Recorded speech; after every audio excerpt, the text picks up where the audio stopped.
Yesterday, Kuwait banned Australian blockbuster Talk to Me. And today, it has shunned Greta Gerwig's billion-dollar hit Barbie. Lebanon is now planning to follow suit. Why is West Asia doing this? Why is it targeting super hits that are being celebrated around the world? Kuwait, for that matter, saying that it is protecting public ethics and social traditions. But let me just spell out what it actually means. Kuwait is trying to wipe away homosexuality and queerness from public view. Lebanon also has similar concerns, by the way. The culture minister, Mohammad Mortada, also asked the interior ministry to ban the movie Barbie. And this is what he said.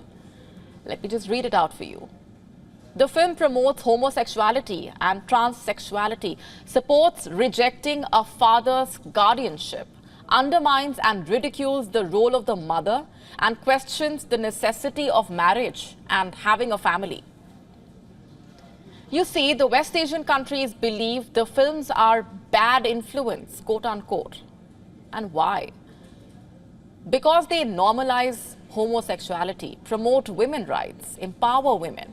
And this is not what Kuwait or Lebanon seem to want their people to see. Take the case of the Australian movie Talk to Me. It is a horror/thriller. It has nothing to do with promoting queerness. Homosexuality is not even a theme of the movie. So what really happened there? Why did it hurt the sentiments? It is the casting of non-binary trans actor Zoe Terekes.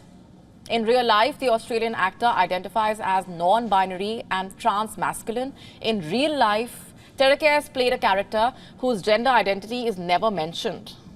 Their queerness was not thrown in the viewer's face. Their trans identity was never outrightly described. Kuwait banned a blockbuster solely because of Terekes' presence in that movie. The actor has said that they felt targeted and dehumanized, taking to Twitter to voice their disappointment. The statement reading, and I'm quoting, "Our film does not actually ever mention my transness or my queerness. I am a trans actor who happened to get the role. I am not a theme. I am a person.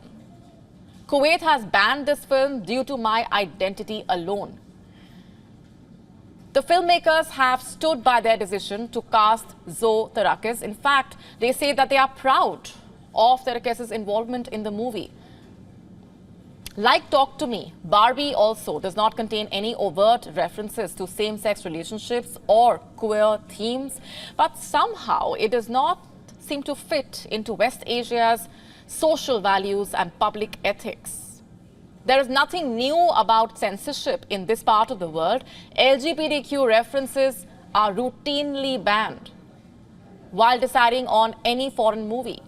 The censorship committees usually chop scenes that counter public ethics, but if a film carries alien concepts, messages, or so-called unacceptable behavior, which Barbie happens to do according to them, since it is a little too feminist for the Gulf's liking, it seems, the entire movie has been barred from screening. And Barbie is just the latest addition to a long list. Other victims are Spider-Man, Across the Spider-Verse, Everything Everywhere All at Once, Lightyear, West Side Story. And you know what the concerning part here is? All these movies had some direct representation to LGBTQ. But Barbie and Talk to Me do not. And yet, they have been cancelled. You know what this indicates? That Kuwait and Lebanon's censors are hardening even further. You see, Lebanon was the first West Asian country to hold a Pride Week in the year 2017. It has generally been safer for the LGBTQ community in this part of the world. But now when Barbie and Talk to Me have been facing these issues across West Asia, Lebanon, out of everyone, is crying foul. Creative expression and artistic freedom have been debatable topics. Just a few days ago, it was a trans flag in Spider-Man, Across the Spider-Verse. And now it's about a queer actor and a movie based on dolls. In some days, it could be something else.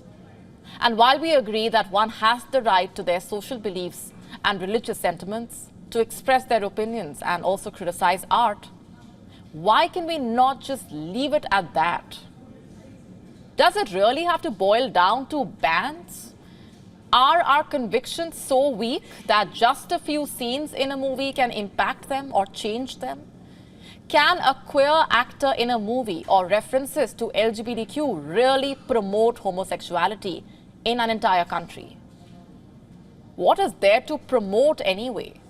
Those who are homosexual will stay homosexual regardless. Removing it from a movie or banning a movie cannot remove it from the society. Do you follow the golden rule of 10,000 steps per day? And do you get disappointed when you don't achieve that target? Beat yourself up for it. If you do, then we have some good news for you. Recent studies show that the 5-digit steps goal may not be as accurate as we thought. Experts say nearly 4,000 steps per day can reduce the risk of dying. Don't be mistaken, the more steps you take, the better. You come closer to cheating death with every 500 to 1,000 extra steps. So what really is the theory behind the 10,000 steps rule? Let's break it all down for you. For years, smartwatches have reminded us to complete 10,000 steps. Many mobile apps, in fact, even taunt us for not completing that required target. But experts have proven that the 10,000 rule is wrong to some extent. Studies show that nearly 4,000 steps can actually reduce the risk of death. Nearly 2,300 steps can save you from cardiovascular disease. So is it really necessary to complete the entire 10,000 steps? Studies even compared the number of steps with age, in fact. People at the age of 60 or older reduced the risk of death with only 6,000 steps. Teenagers and younger adults did the same with 7,000 steps per day. Even though studies may have reduced the number of steps required, people usually feel too lazy to complete the required number of steps, no matter how little or large the number may be. But experts say that little tasks like standing, carrying shopping bags, even washing floors, pacing while talking on the phone can easily help maintain a healthy lifestyle. So how did the 10,000 steps rule even come into being? Is it an arbitrary figure or a well-calculated one? Actually, neither. The 10,000 steps goal is the result of brilliant marketing. Let me tell you a little story. It goes back to the year 1964. That year, Tokyo was hosting the Olympics. And thanks to the games, there was a sudden interest in fitness among the locals. A Japanese company called Yamasa Clock saw this as an opportunity to do something big. It capitalized on the interest in fitness and mass-produced pedometers. What is a pedometer? It is a device that basically counts your steps. So Yamasa Clock mass-produced this very device. Its pedometer was named Manpoke. It's Japanese for 10,000 steps meter. And over the years, the 10,000 steps theory has been challenged several times. Earlier, the University of Texas, in fact, conducted a study. It found that 8,500 steps should be enough if a person is aiming to increase their metabolism. Another study found that 7,500 steps should be enough for lower mortality rates. The study especially points out that post 7,500 steps, the association between lower mortality rate and steps levels up, which means that it does not matter if you complete your 10,000 steps or not, the result will be the same as clocking in 7,500 steps. You see, there might be more studies on the 10,000 steps rule in the future, but there is no harm in walking the extra mile. It's hard to overlook the benefits of walking. Walking increases cardiovascular fitness. It reduces the risk of heart disease and stroke. It helps reduce joint pains. It also reduces muscle stiffness. Walking is good for those suffering from diabetes. It also reduces body fat. Experts say that exercise does not always have to be grueling and sweaty. Work out at your own pace. Don't be pressured by made-up rules and targets like the 10,000 steps rule. Always remember the old saying, slow and steady wins the race. Let me now ask you another question. How often do you feel like being lazy? You know, just being in bed or staying in your couch, binge watching your favorite sitcom, enjoying some popcorn, or simply just doing nothing or sleeping for as long as you like. Sounds tempting, right? What if you actually had a designated day on which you could be lazy? A national lazy day. I know it sounds made up, but it actually exists. That's right. Every year, the 10th of August is marked as National Lazy Day in the United States. Are you surprised? So was I. As the name suggests, it is a celebration of laziness. It's unclear how the day came into being, but it is essentially dedicated to all those who love lazing around. Well, the US government and officials cannot afford to be lazy given the economic situation there right now, but that is a story for another day. This is about the people, the common man. The day is basically about celebrating, taking it easy, taking a break. Don't people around the world then have the right to do that? Why should the Americans have all the fun? Shouldn't we Indians also mark our own lazy day, celebrate being lazy without feeling guilty about it? If the central government will not declare this for India, why can't the state governments do that? I know what you must be thinking. Why just one day? I'm sure a lot of you wouldn't mind being lazy on more days than one and celebrate doing nothing at all a lot more often.